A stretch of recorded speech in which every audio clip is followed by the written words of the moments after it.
Jésus a vaincu Satan, il est. Jésus a vaincu Satan, oh il est. Jésus a vaincu Satan, il est.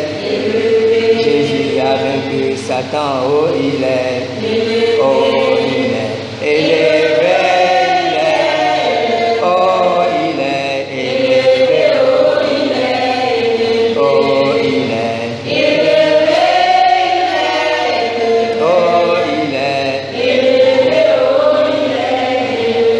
Jésus a vaincu Satan, il est. Jésus a vaincu Satan, oh il est. Jésus a vaincu Satan, il est. Jésus a vaincu Satan, oh il est. Oh il est.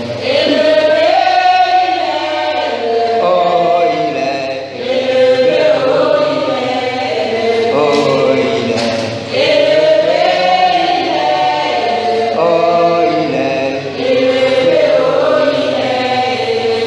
Jésus a vaincu Satan, il est. Jésus a vaincu Satan, oh il est. Jésus a vaincu Satan, il est. Jésus a vaincu Satan, oh il est. Oh il est. Élevé, il est. Oh il est.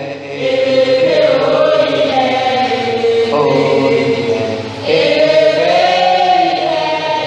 Oh il est. Seigneur éternel, tendre Père, Roi du ciel et de la terre, le ressuscité, tu étais mort et voici tu es vivant au siècle des siècles. Nous te bénissons ce matin, nous te rendons toute la gloire. Nous nous prosternons devant toi, Seigneur éternel, toi qui as donné ta vie pour nous. Tu as dit, nous sommes tes amis. Tu as dit, il n'y a pas de plus grand amour que de donner sa vie pour ses amis. Et toi, tu nous as donné sa vie. C'est pour ça que ce matin, nous nous réunissons en ton nom, Seigneur, pour te rendre toute la gloire qui te revient. Merci pour ta présence, cher Saint-Esprit. Merci pour ce culte, Seigneur éternel. Manifeste-toi puissamment. Gloire, honneur te soit rendu. Au nom de Jésus. Amen. Amen. Le thème de ce matin, c'est la prière efficace. La prière efficace. Nous prenons notre texte dans Matthieu 6, versets 9 à 13. La prière efficace, Matthieu 6, versets 9 à 13. Je lis la parole de Dieu. Voici donc comment vous devez prier. Notre Père qui es aux cieux, que ton nom soit sanctifié, que ton règne vienne, que ta volonté soit faite sur la terre comme au ciel. Donne-nous aujourd'hui notre pain quotidien. Pardonne-nous nos offenses comme nous aussi nous pardonnons à ceux qui nous ont offensés. Ne nous induis pas en tentation, mais délivre-nous du malin. Car c'est à toi qu'appartient dans tous les siècles le règne, la puissance et la gloire. Amen. Voilà la prière que le Seigneur a enseignée à ses disciples. En fait, quand on voit un peu dans le monde, par le monde, on voit que presque tout le monde prie. Chacun prie à sa manière. Les chrétiens prient, les musulmans prient, les animistes prient. Chacun prie à sa manière parce que tout le monde a un peu cette conscience qu'il existe un Dieu et il le prie à sa manière. Mais les disciples de Jésus, quand ils étaient avec le Seigneur, ils voyaient Jésus priait beaucoup. Et comme Jésus priait beaucoup et il ne priait pas vraiment, ils ont demandé au Seigneur de leur apprendre à prier. Et le Seigneur leur a répondu en donnant cette prière. Le Notre Père, comme on le dit, comme on l'appelle. Et il nous arrive quelquefois, ce qui n'est pas mauvais, de faire directement cette prière. Nous pouvons prier le Notre Père de temps en temps. Nous pouvons le prier quand nous sommes en assemblée comme ça. Nous pouvons aussi le faire quelquefois quand nous sommes chez nous. Mais en réalité, le Notre Père, quand Jésus le donnait à ses disciples, ce n'était pas pour qu'ils le récitent. C'était un modèle de prière que le Seigneur donnait. Parce que dans le Notre Père, il y avait des clés importantes pour la prière. Il y a 4 clés essentielles dans le Notre Père que Jésus voulait que ses disciples saisissent ces clés-là. La première clé, vous voyez, quand le Seigneur a commencé, il a dit, quand vous priez, dites notre Père. Notre Père qui est aux cieux. C'était la première chose importante dans cette prière, cette partie de notre Père. Jésus a voulu faire comprendre aux disciples que ce que Dieu désire, la volonté de Dieu, c'est d'avoir une relation de père à enfant avec nous. C'est d'avoir une relation de père à fils, de père à fille avec ses enfants, avec ses créatures. Parce que quelquefois, quand les gens savent, tout le monde sait que Dieu est grand, et les gens, des fois, ils veulent se rapprocher de Dieu en tant qu'esclaves. Mais Dieu ne veut pas que nous nous rapprochions de lui en tant qu'esclaves. Dieu veut avoir une relation intime. Maman a prêché un jour ici, elle disait qu'un enfant, il va dans la chambre de ses parents et il saute sur le lit de ses parents.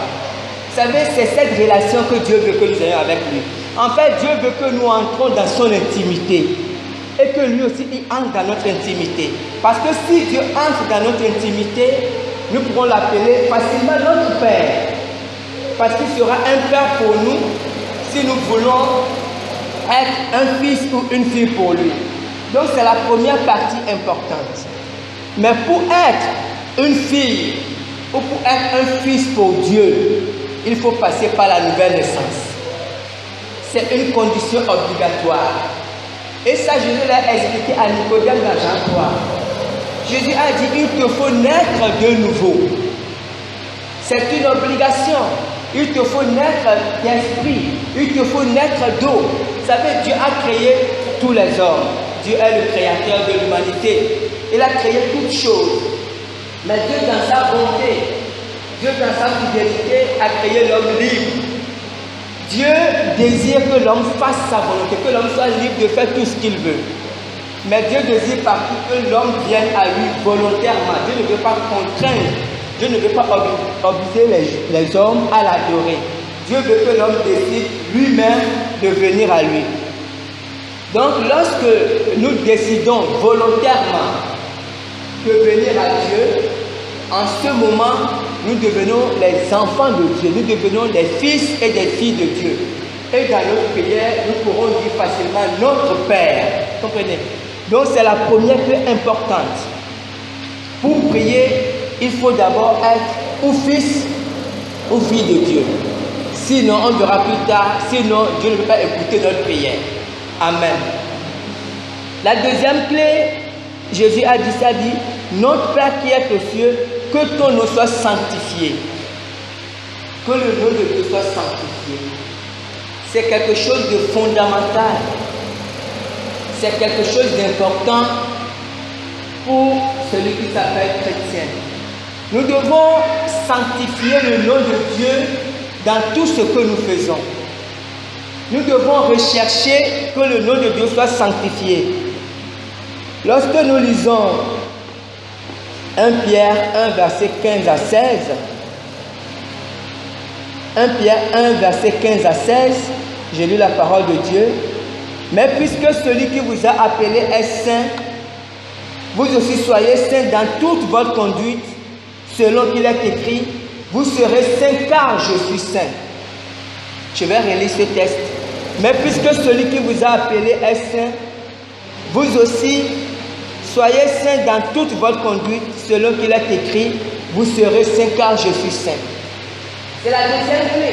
Vous savez, cette deuxième clé de sainteté, en réalité, c'est beaucoup plus pour nous que pour Dieu. Dieu, lui, est saint, il est 3 fois saint. Mais lorsque nous ne sommes pas saints, nous nous causons du tort à nous-mêmes. Parce que la Bible dit que Dieu dit dans Esaïe que mais ce n'est pas que ma main soit courte pour vous aider. Dieu dit, je veux bien vous aider. Je veux bien vous secourir. Mais le problème, c'est que votre péché ou vos péchés créent un mur, créent une séparation entre moi et vous. Donc vous comprenez que quand Dieu parle de sainteté, c'est beaucoup plus pour nous. Parce que lorsque nous sommes saints, nous nous approchons facilement de Dieu. Lorsque nous sommes saints, Dieu agit facilement dans notre vie. Les desseins de Dieu s'accomplissent facilement, aisément dans notre vie. Lorsque nous sommes saints, l'ennemi Satan ne peut pas avoir de blocage, ne peut pas agir dans notre vie. C'est pour ça qu'il est important. Jésus a dit que ton nom soit sanctifié. Donc nous devons rechercher dans tout ce que nous faisons la sainteté, que le nom de Dieu soit sanctifié.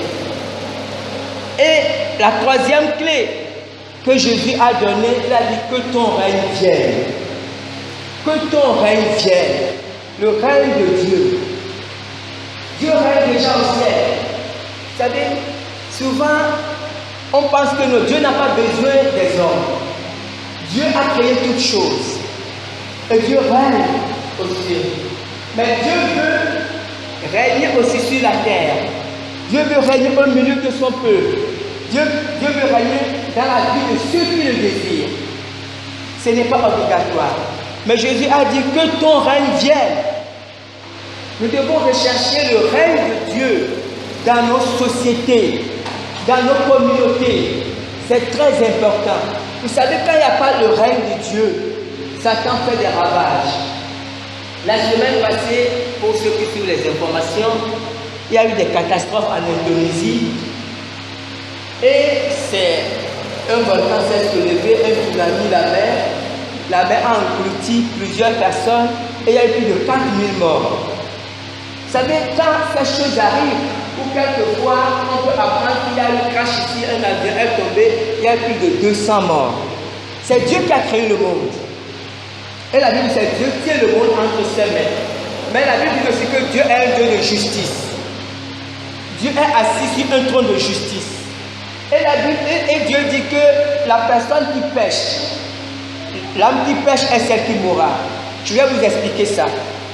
Ce qui se passe, c'est que Dieu a créé le monde entier et Dieu est juste.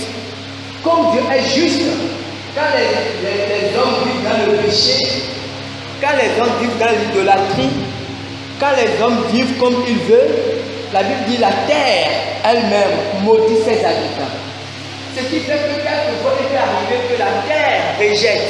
Il peut arriver qu'il y ait des catastrophes dans certaines zones à cause du péché des gens. Ce n'est pas Dieu. Ce n'est pas ce que Dieu veut. Ce que Dieu veut que les gens changent.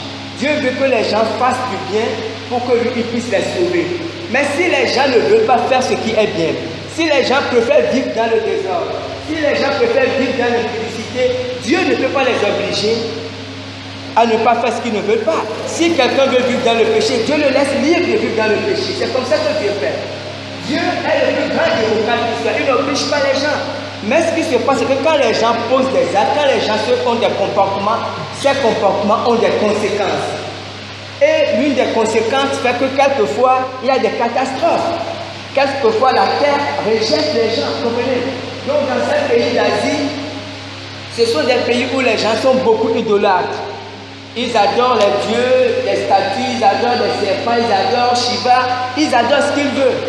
Mais quelquefois, la terre, il y a des catastrophes. C'est pour ça que Jésus a dit que ton règne vienne. Parce que quand le règne de Dieu vient, c'est un règne de paix. Quand le règne de Dieu vient, c'est un règne de joie. Quand le règne de Dieu vient, les gens sont en bonne santé. Donc, il est important en tant que chrétien de demander à Dieu que son règne vienne. Que son règne vienne dans nos familles. Que son règne vienne dans nos quartiers. Que son règne vienne dans nos villes. Que son règne vienne dans nos pays. Parce que quand il y a le règne de Dieu, le mal s'enfuit. Amen. Et la quatrième clé importante que Jésus a dit, c'est que ta volonté soit faite sur la terre comme au ciel. La volonté de Dieu. La volonté de Dieu est quelque chose de fondamental dans la vie d'un chrétien. Lorsque Jésus était sur la terre, Jésus est Dieu. Mais quand il était sur la terre, il était soumis à la volonté de son Père. Quand nous lisons Jean 4, verset 34, il a dit, Jésus leur dit, ma nourriture est de faire la volonté de celui qui m'a envoyé et d'accomplir son œuvre. Vous voyez, Jésus est Dieu. la terre, il aurait pu dire, après tout, je suis Dieu. Mais même lui, à son niveau, il ne faisait pas ce qu'il voulait. Il ne courait pas après ses désirs. Il dit sa nourriture, ce qui lui fait du bien, ce qui lui fait plaisir, c'est de faire la volonté de son Père. Et ça doit être le souhait, le désir de tout véritable chrétien. Faire la volonté de Dieu, rechercher la volonté de Dieu. Qu'est-ce que Dieu veut pour ma vie? Quels sont les projets de Dieu pour tel domaine? Pour ma vie à l'école, pour ma vie au travail, pour ma vie en famille. Quelle est la volonté de Dieu? Nous devons rechercher cela. Donc voici les 4 clés importantes de cette prière, notre Père. Notre Père qui est aux cieux, que ton nom soit sanctifié, que ton règne vienne, que ta volonté soit faite sur la terre. Les 4 clés importantes que Jésus nous donne pour nos prières. En fait, quand on commence nos prières, quand on tient compte de ces 4 choses, après il continue. Donne-nous maintenant, après nous sommes libres de prier pour nos besoins personnels. Nous serons libres de prier après pour nos requêtes personnelles. Mais ces 4 choses doivent être le fondement de nos prières. Est-ce que nous avons cette relation avec Dieu? Est-ce que nous pouvons appeler Dieu notre Père? Et est-ce que Dieu nous reconnaît comme son fils ou sa fille? Première clé. Est-ce que ton règne vienne, que ton nom soit sanctifié d'abord? Est-ce que dans tout ce que nous faisons, nous sanctifions le nom de Dieu? Est-ce que nous recherchons le règne de Dieu? Est-ce que nous recherchons la volonté de Dieu? Dans nos prières, quand nous avons ces 4 fondements dans nos prières, nous aurons de bonnes prières. Ça, c'est une première chose. Nous continuons. Dans Actes 10, versets 30 à 31, la Bible nous montre quelque chose de très important. C'est l'histoire de Corneille. Je vais juste lire ces 2 versets. Corneille, ta prière a été exaucée et Dieu s'est souvenu de tes aumônes. Envoie donc à Joppé et fais venir Simon, surnommé Pierre. Il est logé dans la maison de Simon, corroyeur, près de la mer. Amen. Juste ces 2 versets. Je vais peut-être, pour ceux qui ne comprennent pas, expliquer ce qui se passe dans ces 2 versets. En fait, Corneille, c'était ce qu'on appelle aujourd'hui un païen. C'était un Romain, un centenier.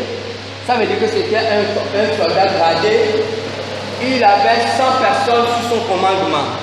Donc on peut dire que c'était quelqu'un qui était élevé dans la société. Un officier romain, un centenier. Et Corneille ne connaissait pas Jésus. Il n'avait pas de relation avec Jésus. Mais Corneille, dans son cœur, il cherchait Dieu. Il était un homme de bien. Et il faisait beaucoup de monde, il cherchait Dieu. Et à un moment donné, Dieu a vu son cœur. Et quand Dieu a vu son cœur, Dieu a envoyé un ange lui parler. Et là, c'est l'ange qui lui parle. Il était un jour en train de prier, sa manière de prier, puisqu'il ne connaissait pas Jésus. Et quand il priait, il voit un homme rentrer chez lui, un homme en blanc, un ange. Un ange lui a dit, voici Corneille, tes prières ont été exaucées. Envoie maintenant. Dieu l'a envoyé chercher Simon l'apôtre, Simon Pierre. Et effectivement, quand Pierre est venu, Pierre a expliqué à Corneille comment faire pour servir Dieu. Vous voyez, dans ce passage, il y a une leçon très importante. La leçon, c'est que Dieu n'exauce pas tout le monde. Beaucoup de gens prient. Comme je disais tantôt, beaucoup de gens, beaucoup de religions, mais Dieu n'exauce pas tout le monde. Dieu entend les prières, parce que Dieu entend tout. Mais les prières ne montent pas, parce que Dieu ne les exauce pas. Pourquoi Dieu ne les exauce pas?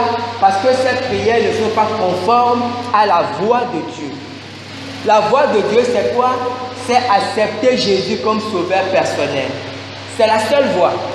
Pour que Dieu écoute nos prières, ou du moins pour que Dieu exauce nos prières, nous devons d'abord accepter Jésus. comme sauveur personnel. Mais quelquefois, et c'est ce qu'on a vu ici, la Bible dit aussi que le regard de Dieu parcourt toute la terre pour voir ceux dont le cœur est tout entier à lui. Il se trouve que Corneille était dans cette catégorie. Corneille ne connaissait pas Jésus. Corneille n'avait pas encore accepté Jésus. Mais Corneille priait. Il cherchait Dieu. Et quand Dieu a vu le cœur de Corneille, Dieu a dit, tiens, il faut que je lui envoie un ange pour l'aider à trouver le bon chemin. Vous comprenez? Ça veut dire que malgré tout ce que Corneille faisait, si Dieu ne lui avait pas envoyé cet ange, il serait perdu. Dieu a reconnu que Corneille était un homme de bien. Dieu a reconnu que Corneille, dans son cœur, le cherchait vraiment. C'est pour ça que Dieu a envoyé l'ange. Il dit, va lui dire que s'il veut vraiment le servir, il faut qu'il envoie les gens chercher Simon-Pierre. Et quand Simon est venu, Simon a expliqué à Corneille comment faire pour servir Dieu. Et quand Simon était en train d'expliquer à Corneille, comme Corneille était attentif, comme Corneille voulait accepter ce que Simon-Pierre disait, le Saint-Esprit est descendu. C'est très important. Voilà, le Saint-Esprit est descendu. Donc c'est très important de comprendre que pour servir Dieu, il y a un chemin. Le chemin, c'est Jésus. Jésus a dit, je suis le chemin, la vérité et la vie. Nul ne vient au Père que par moi. Donc tant qu'on ne suit pas ce chemin, quel que soit ce qu'on puisse faire, même si on dort tous les jours dans un trou, on perd notre temps. Maintenant, Corneille, il a eu cette grâce. Un ange lui a apparu. Aujourd'hui, on n'a pas besoin d'ange parce que Dieu nous permet d'écouter déjà la parole de Dieu. Comprenez? Donc Dieu nous permet déjà d'écouter la bonne parole. Donc on n'a plus besoin que Dieu nous envoie des anges. Vous savez, la prière est très importante. La prière est une chose très importante pour un homme, pour tous les hommes d'ailleurs. Dans Job 36, versets 26 à 28, que je vais lire. Job 36, versets 26 à 28, la Bible dit, Dieu est grand, mais sa grandeur nous échappe. Le nombre de ses années est impénétrable. Il attire à lui les gouttes d'eau, il les réduit en vapeur et forme la pluie. Les nuages la laissent couler et la répandent sur la foule des hommes. Amen. Ce passage que je viens de lire, qui est dans le livre de Job, c'est un passage qui explique un peu le cycle de la pluie. Comment la pluie fait pour venir sur la terre. On apprend ça aux enfants à l'école. Mais en réalité, la Bible en parlait depuis des années. Pour que la pluie vienne sur la terre, il faut d'abord que la rosée monte. Et c'est cette rosée qui monte, qui forme les nuages et qui revient sous forme de pluie. Vous savez, c'est la même chose pour la prière. Dieu a voulu que la pluie, qui est une bénédiction, provienne de la terre. Parce qu'en fait, la pluie provient de la terre. C'est pour ça que dans le désert, il n'y a pas de pluie. Parce qu'il n'y a pas de rosée et il n'y a pas de pluie. Vous comprenez? Et c'est la même chose que Dieu a décidé pour la prière. Dieu connaît nos besoins. Parce que Dieu connaît toutes choses. Mais Dieu veut qu'on prie. Dieu veut que, c'est qu'il faut que la substance ou la matière première vienne de nous. Et quand la matière première vient de nous, comme la rosée qui monte pour former les nuages, il faut que les prières partent de la terre pour aller au ciel. Lisez un autre verset. Cette fois-ci dans Zacharie. Zacharie 14, verset 17.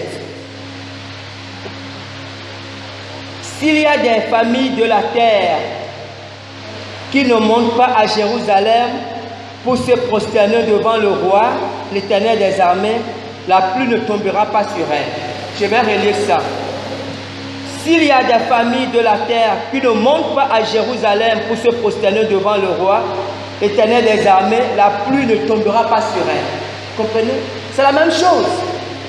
C'est le même principe de la pluie que Dieu explique ici dans Zacharie.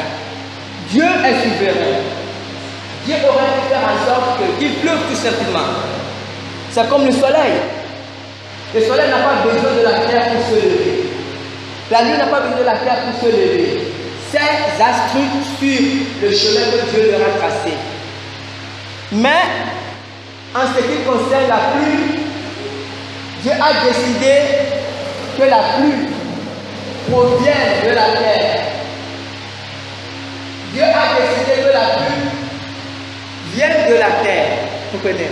Et c'est la même chose pour la prière. Dieu veut que l'homme prie pour que Dieu puisse agir sur la terre. Et quand l'homme ne prie pas, quelquefois Dieu n'agit pas. Parce que c'est une responsabilité que Dieu a donnée à l'homme. Dieu veut que l'homme choisisse, que l'homme décide de sa vie. En faisant quoi? En priant par la prière. Dieu veut que l'homme change le cours de sa vie par la prière, en priant. Lisons un autre verset pour appuyer ce que je suis en train de dire. Apocalypse 8, verset 3 à 5. Apocalypse 8, verset 3 à 5, c'est à la fin de la Bible. Et un autre ange vint, et il se tint sur l'autel, ayant un ascensoir d'or. On lui donna beaucoup de parfums afin qu'il les offrit, avec les prières de tous les saints, sur l'autel d'or qui est devant le trône. La fumée des parfums monta avec les prières des saints de la main de l'ange devant Dieu. Et l'ange prit l'ascensoir, le remplit du feu de l'autel et le jeta sur la terre. Il eut des voix, des tonnerres, des éclairs et un tremblement de terre. Amen. Je vais relire ce passage. Et un autre ange vint et il se tint sur l'autel, ayant un ascensoir d'or. On lui donna beaucoup de parfums afin qu'il les offrit avec les prières de tous les saints sur l'autel d'or qui est devant le trône. La fumée des parfums monta avec les prières des saints de la main de l'ange devant Dieu. Et l'ange prit l'ascensoir, le remplit du feu de l'autel et le jeta sur la terre. Il eut des voix, des tonnerres, des éclairs et un tremblement de terre. Amen. Dans ce passage un peu compliqué, c'est que je l'ai lu deux fois, en fait ce qui se passe ici, ou ce que Dieu veut nous faire comprendre, c'est qu'il y a un ange. Cet ange attend avec un ascensoir. Un ascensoir, on voit ça souvent chez les catholiques, c'est pour faire l'encens. Mais cet ange attend souvent avec un ascensoir. Mais cet ange offre des parfums à Dieu. Mais ce parfum est composé, il brûle des parfums. Mais il n'y a pas que les parfums. Ce parfum doit être mélangé avec la prière des saints. Donc ce que l'ange fait, il prend d'une part les parfums qu'on lui donne dans le ciel et il prend d'autre part. La Bible dit quelque part que les parfums c'est la justice de Dieu. Et il prend d'autre part les prières des saints, nos prières. Et l'ange il mélange les deux et il offre ça sur l'autel de Dieu. Et quand il finit d'offrir ça sur l'autel, après il prend le feu qui est sur l'autel et la Bible dit qu'il jette ça par terre. Et quand il jette par terre, la Bible dit la conséquence. En fait, ce qui se passe, c'est que cet ange, c'est un ange qui combat pour nous. C'est un ange qui a pour but de détruire nos ennemis. Mais cet ange, aussi longtemps qu'il n'y aura pas de prière, il ne pourra rien faire. Parce que cet ange, il doit offrir des parfums. La première chose qu'il fait. Et ces parfums doivent être mélangés avec la prière des saints. Ça veut dire que quand il n'y a pas de prière, il n'y a pas de parfum. Et quand il n'y a pas de parfum à offrir à Dieu, il n'y a pas de retour sur la terre. Vous comprenez? Donc, on doit comprendre. C'est pour ça que Jésus, quand on lit Matthieu 7, à partir du verset 7, il a dit, demandez et l'on vous donnera. Cherchez et vous trouverez. Frappez, car on donne à celui qui demande, celui qui cherche trouve. Parce que Jésus insistait pour que ses disciples prient. Jésus lui-même, il priait énormément. Il passait beaucoup de temps dans la prière. Pourquoi? Parce que quand Jésus est venu sur la terre, il connaît les principes du ciel, il connaît les principes de la terre. Et quand Jésus était sur la terre, il était sur la terre en tant qu'habitant terrestre. Il ne pouvait pas interagir au ciel sans la prière. Parce que la loi de la prière s'applique à tous les habitants de la terre. Et Jésus, en tant que terrestre, en tant qu'humain, était soumis à cette loi-là. Jésus ne pouvait rien faire sans prier. Quand on lit la Bible dit qu'avant de choisir ses disciples, il a prié toute la nuit. Parce qu'il sait que pour que le ciel réponde, il faut que la terre prie. C'est très important, comprenez? C'est très important. Il y a les anges qui sont là, ils attendent que nous prions. Et quand nous prions, nous leur donnons du travail. Quand nous ne prions pas, comprenez? Donc, ça ne sert à rien qu'on se plaigne. Ce n'est pas le plainte qui va changer quelque chose. Et ce n'est pas le plainte qui va changer quelque chose. Il faut que nous prions. Ce sont nos prières qui bougent le ciel. Parce que quand nous prions, nous donnons aux anges la matière première. Les anges, ils doivent offrir des parfums à Dieu. Et les parfums doivent être mélangés avec la prière des saints. Donc il faut que nous prions pour que les anges aient de la matière première. Et quand ils offrent les parfums, le retour, nous les avons sur la terre. Amen. C'est important. Nous continuons, nous allons terminer avec un autre niveau de prière. La prière en esprit. Lisons Romains 8, versets 26 à 27. De même aussi l'Esprit nous aide dans nos faiblesses, car nous ne savons pas ce qu'il nous convient de demander dans nos prières. Mais l'Esprit lui-même intercède par des soupirs inexprimables. Et celui qui sonde les cœurs connaît quelle est la pensée de l'Esprit, parce que c'est selon Dieu qu'il intercède en faveur des saints. Relisons ce passage qui est très important. De même aussi, l'Esprit nous aide dans notre faiblesse, car nous ne savons pas ce qu'il nous convient de demander dans nos prières. Mais l'Esprit lui-même intercède par des soupirs inexprimables. Et celui qui sonde les cœurs connaît quelle est la pensée de l'Esprit, parce que c'est selon Dieu qu'il intercède en faveur des saints. Romains 8, versets 26 à 27. Vous savez, ça c'est une partie importante. Mais cette partie, malheureusement, s'applique seulement dans la vie de certaines personnes qui sont disposées, disons que qui s'abandonnent entre les mains de Dieu. Je vais nous expliquer ça. La première partie, c'est quoi? C'est que, en fait, quelquefois, imaginez, je peux avoir faim. J'ai faim, je n'ai peut-être pas mangé depuis le matin, et puis je prie, je demande au Seigneur, Seigneur, j'ai faim, donne-moi à manger. Ce n'est pas mauvais en soi, parce qu'avec lui de demander, j'ai faim. Mais vous savez, pendant que je suis en train de prier pour la faim, l'Esprit qui connaît toutes choses, quand il me voit, je n'ai pas mangé depuis le matin, l'Esprit peut se rendre compte que c'est vrai que je n'ai pas mangé depuis le matin, mais que mon plus gros problème, ce n'est pas la nourriture. Peut-être que mon plus gros problème, c'est peut-être mon enfant qui va tomber malade dans les heures à venir et que je n'ai pas l'argent pour l'amener à l'hôpital. Vous comprenez? Et c'est très important. Ou quelquefois, je vais donner le exemple. Ou quelquefois, imaginons que j'ai 5 000. J'ai 5 000 et puis, bon, j'ai dit, je vais me faire plaisir, je vais aller acheter du chocolat. C'est pas mauvais, c'est une bonne chose. Mais, ces 5 000 là que j'ai, je peux savoir que peut-être dans les heures qui vont suivre, l'enfant sera malade et il faut que je l'amène à l'hôpital. Mais comme moi je ne sais pas, comprenez, comme je ne sais pas, je peux aller, je vais, comme si je veux prier, et puis au lieu de prier peut-être parce que j'ai faim, je commence à prier pour l'enfant. L'Esprit m'oriente à prier pour l'enfant. Parce qu'en réalité, mon véritable besoin, c'est l'enfant. Je vais donner un exemple. Mais ça peut être d'autres. Ou ça peut être un écolier, par exemple, qui a envie d'acheter quelque chose, qui a l'argent, qui a faim. Mais Dieu peut l'orienter à prier pour ses études, à prier pour un contrôle. Parce que l'Esprit, Dieu sait ce qui va arriver. connaît l'avenir. Comprenez? Donc, quand nous prions, ou quand nous décidons à prier, la première partie, ce n'est pas mauvais, nous pouvons avoir nos requêtes.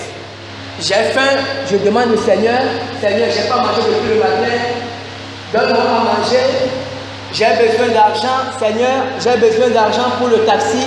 Tous les besoins que nous avons, il est bon de leur demander parce que c'est ce que la Bible dit dans Matthieu 7, à partir du verset 7. Mais il faut aussi que dans nos prières, dans une partie de nos prières, nous soyons attentifs au Saint-Esprit.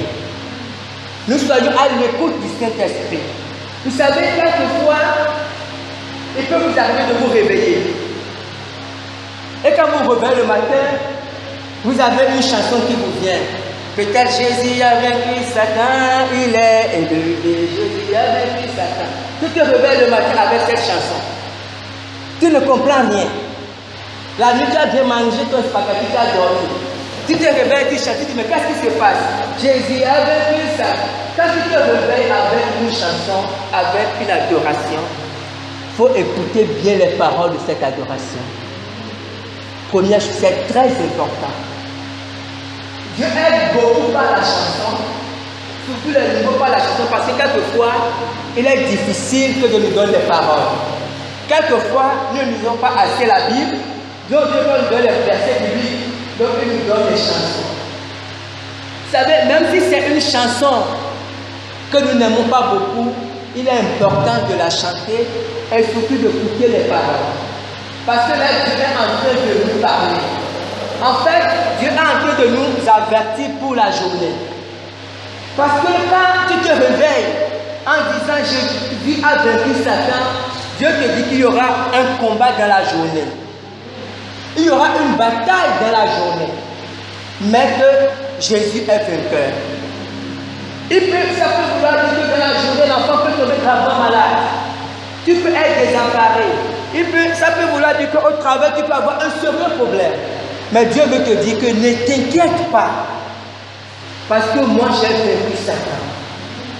Vous comprenez? Mais le problème, c'est que beaucoup parmi nous, nous pouvons chanter cette chanson pendant que nous dansons contents. Mais là, quand le problème arrive, on commence à crier. Parce que quand on chantait la chanson, on ne comprenait pas que c'est Dieu qui nous parlait. Et c'est ça le malheur de beaucoup de chrétiens. L'esprit passe le temps à nous parler, mais nous ne comprenons rien. Et tant que nous n'écoutons pas la voix de l'esprit, il nous sera difficile d'aller loin avec Dieu. Vous comprenez? Ça, quelque chose peut arriver, que tu veux prier, comme je disais tantôt, tu as faim, et puis tu veux prier, tu veux demander à Dieu l'argent. Tu vas dans ta chambre, tu te mets à genoux, tu veux prier, et puis tu vois qu'un cantique vient à tes oreilles ou dans ta pensée. Quelle que soit la forme que ça prend, quand ce chant vient, il faut commencer à chanter ce chant. Parce que ce chant, en réalité, est beaucoup plus important que la prière que tu devais faire. Parce que Dieu non seulement te donne un message, mais il veut te conduire dans la prière. Quand tu commences à chanter ce chant, et quand, au fur et à mesure, quand tu vas commencer à faire attention aux paroles de la chanson, tu vas te rendre compte que tu vas commencer par entrer à l'esprit. C'est que le Seigneur va t'amener à prier d'une autre manière. Et ta prière va complètement changer. Vous comprenez? Tu étais parti peut-être pour demander, comme je disais, l'argent du pain à Dieu, mais Dieu va t'amener peut-être dans une autre dimension. Donc c'est très important. Lorsque nous allons prier, ne soyons pas fermés. Parce que la prière, c'est une action spirituelle. Nous ne voyons pas Dieu, mais c'est un exercice spirituel. Donc quand nous approchons de Dieu, il faut que nous soyons ouverts pour que Dieu puisse nous parler, pour que Dieu puisse nous conduire. Donc c'est la première chose. Nous avons aussi ça de voir dans les prières. Je prends le même exemple, je vais pour demander du pain à Dieu, mais quand je vais prier, je me rends compte que je commence à prier d'autres choses. Ou d'autres pensées me viennent à cœur, une autre pensée me vient, je pense peut-être à Papa Garcia, puis je commence à prier pour lui. C'est la même chose que la chanson. Ça veut dire qu'à un moment donné, ce que l'Esprit nous donne est beaucoup plus important que ce qu'on allait demander et savent aussi que ce qu'on allait demander, ce problème est réglé.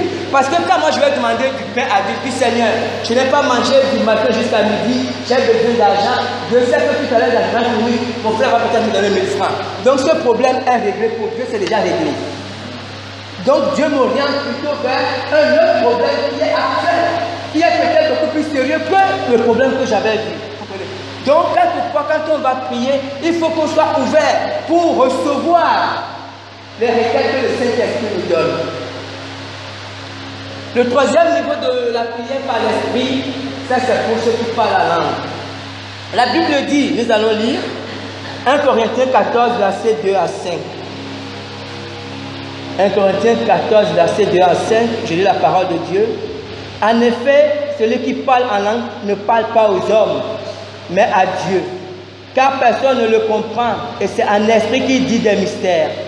Celui qui prophétise, au contraire, parle aux hommes, les édifie, les exhorte, les console. Celui qui parle en langue s'édifie lui-même. Celui qui prophétise édifie l'Église. Je désire que vous parlez tous en langue, mais encore plus que vous prophétisiez.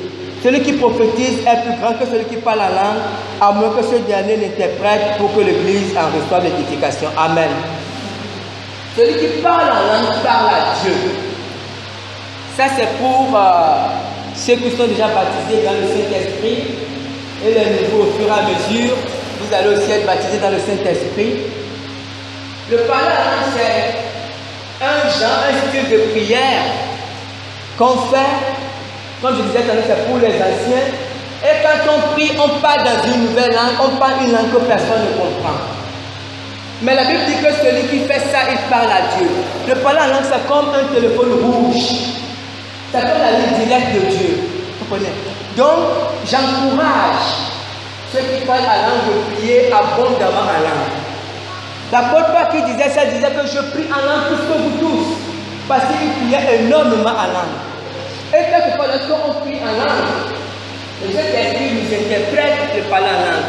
Il nous met des pensées dans la tête. Il nous met des pensées au cœur. En fait, quand on parle en langue, quand on prie en langue, on ressent ce que Jésus ressent. L'Esprit nous fait ressentir les choses de Dieu. C'est très important de prier en langue. Et je vais terminer par le fardeau de prière. Le fardeau de prière, c'est le niveau le plus haut, le plus élevé de la prière. Lisons un peu Matthieu 26, versets 37 à 44. C'est l'histoire de Jésus. Il prit avec lui Pierre et les deux fils de Zébédée, et il commença à éprouver de la tristesse et des angoisses. Il leur dit alors, mon âme est triste jusqu'à la mort, restez ici et veillez avec moi. Puis ayant fait quelques pas en avant, il se jeta sur sa face et pria ainsi, mon Père, s'il est possible que cette coupe s'éloigne de moi, toutefois non pas ce que je veux, mais ce que tu veux. Et il vint vers les disciples qu'il trouva endormis. Il dit à Pierre, vous n'avez donc pu veiller 1 heure avec moi. Veillez et priez, afin que vous ne tombiez pas dans la tentation. L'esprit est bien disposé, mais la chair est faible. Il s'éloigna une seconde fois et pria ainsi, mon Père, s'il est possible que cette coupe s'éloigne sans que je la boive, que ta volonté soit faite. Il revint et les trouva encore endormis, car leurs yeux étaient apaisantis. Il les quitta, s'éloigna et pria pour la troisième fois, répétant les mêmes paroles. Amen. Le fardeau de prière. Le fardeau de prière, comme je disais, c'est le niveau le plus haut de la prière. En fait, quand on a un fardeau de prière, on est en communion avec le Saint-Esprit, fortement. Et aujourd'hui, je dirais qu'on est en communion avec Jésus. Ce qui se passe, c'est quoi? La Bible nous dit que Jésus, il est monté au ciel. Et la Bible nous montre que Jésus, quand il est monté au ciel, en fait, il n'est pas parti s'asseoir. Jésus, il a passé un temps sur la terre, 3 ans et demi. Il a rendu ministère. Il a fait ce qu'il avait à faire. Il a terminé, après il est parti au ciel. Mais avant de partir au ciel, déjà dans Jean 14, il disait aux disciples que je m'en vais vous préparer une place. Ça veut déjà dire que quand Jésus part au ciel, ce n'est pas pour dormir. Et la Bible nous montre aussi que quand il est parti, il intercède pour nous. il intercède en faveur des saints. Et quand on voit dans Acte 6, Acte 7, l'histoire d'Étienne, quand les gens étaient en train de lapider Étienne, la Bible dit que Étienne était à genoux, Étienne priait, et quand Étienne s'est mis à genoux, il a levé les yeux au ciel et la Bible dit qu'il a pu voir Jésus debout à la droite du Père. Comprenez? C'est très important. Ce qui se passait en ce moment. En ce moment, Étienne était en train d'être lapidé, en fait en train de mourir. Et Dieu a permis à Étienne de voir ce qui se passe au ciel. En fait, le combat que Étienne livrait sur la terre, Jésus livrait le même combat au ciel. C'est pour ça que quand Étienne a vu Jésus, il a vu Jésus debout. Jésus n'était pas assis. Jésus était debout à côté de Dieu. Donc Jésus et Étienne étaient en phase en ce moment. Vous comprenez? Et ça, Jésus le fait souvent avec ceux qui sont disposés.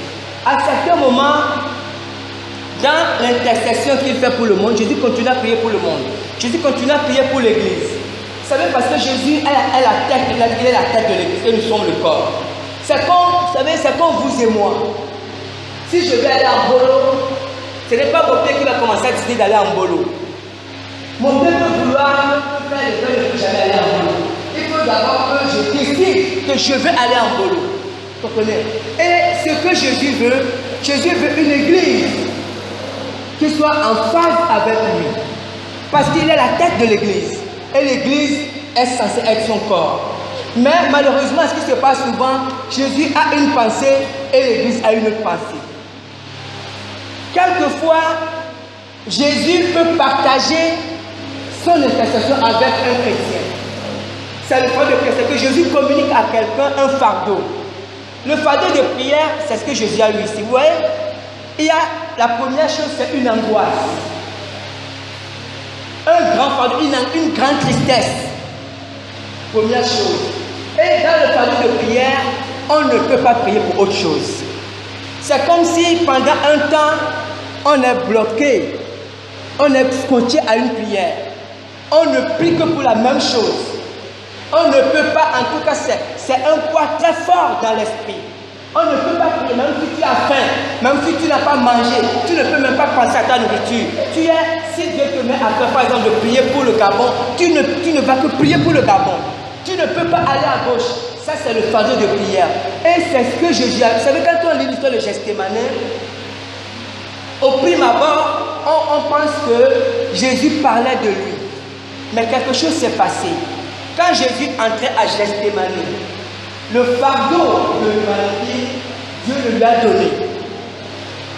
C'était ça la question. Jésus, c'était pas la croix qui lui faisait peur. Le point, c'était pas la croix.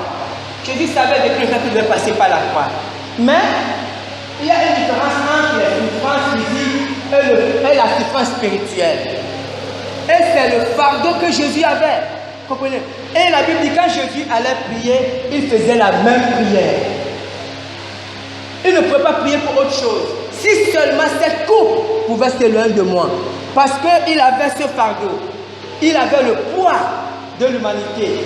La coupe de péché de l'humanité. On peut parler de coupe. Si cette coupe pouvait s'éloigner de moi. Et quand Dieu donne ce fardeau à un chrétien, c'est un fardeau qui ne dure pas trop, maximum quelques jours. C'est une tristesse tellement profonde que, honnêtement, on ne peut plus passer à autre chose. C'est une tristesse spirituelle et c'est le plus haut niveau. Et souvent, est ce que dans le cœur de Dieu, dans le cœur de Jésus, il veut justement partager ses fardeaux avec les gens. Tout à l'heure, je parlais de l'Indonésie, de ce pays qui a été englouti, de ce pays qui a perdu plus de 4000 habitants. Mais, en fait, des fois, cette catastrophe arrive parce que Dieu ne trouve pas d'intercesseur. Parce que ce que Dieu veut souvent, Dieu, ce n'est pas ce qu'il désire. Il a dit, mais ce que moi je veux, ce n'est pas que le méchant meure. Mon désir, c'est que le méchant se convertisse. Mais en même temps, Dieu dit que mais je cherche quelqu'un qui se tienne à la brèche. Je cherche des hommes et des femmes à qui je peux communiquer mon fardeau. Vous savez, c'est comme Moïse, voyez? Merci Seigneur. C'est comme l'histoire de Moïse. On voit Moïse, Dieu l'a établi pour conduire le peuple de Dieu. Et Moïse conduisait le peuple de Dieu. À un moment donné, Dieu a donné le fardeau du peuple à Moïse. Et comme Moïse avait le fardeau du peuple, quand le peuple a péché contre Dieu, Dieu a dit à Moïse que bon, Moïse, ce qu'on va faire, je vais détruire ce peuple. Je les détruis et par toi, je fais une nouvelle génération. Moïse a dit non, tu ne peux pas les détruire. On voit que Moïse intercédait pour le peuple. Pourquoi? Parce que Moïse avait le fardeau du peuple. Vous comprenez? Mais c'est ça. Quand Dieu vous donne le fardeau de quelque chose, c'est un poids, vous allez porter ça, vous allez gémir. Vous pouvez passer des jours de jeûne parce que Dieu vous a donné un fardeau. Et on ne peut pas le faire sans fardeau. Il y a des prières qu'on ne peut jamais réussir sans fardeau. Mais le problème aussi, il faut être capable de recevoir un fardeau de Dieu. Vous comprenez? C'est très important. Parce que Dieu veut nous donner des fardeaux. Jésus veut que nous l'aidons à porter certains fardeaux de prière. Mais est-ce que nous sommes disposés à porter des fardeaux? Est-ce que nous sommes disposés à laisser le Saint-Esprit nous conduire? Est-ce que nous sommes disposés, comme a prêché la maman d'une fois, l'égoïsme, à nous oublier? En fait, c'est ça que je cherchais. Parce que Dieu nous confie ses fardeaux quand nous consentons à nous oublier. Amen. Et que Dieu bénisse sa parole.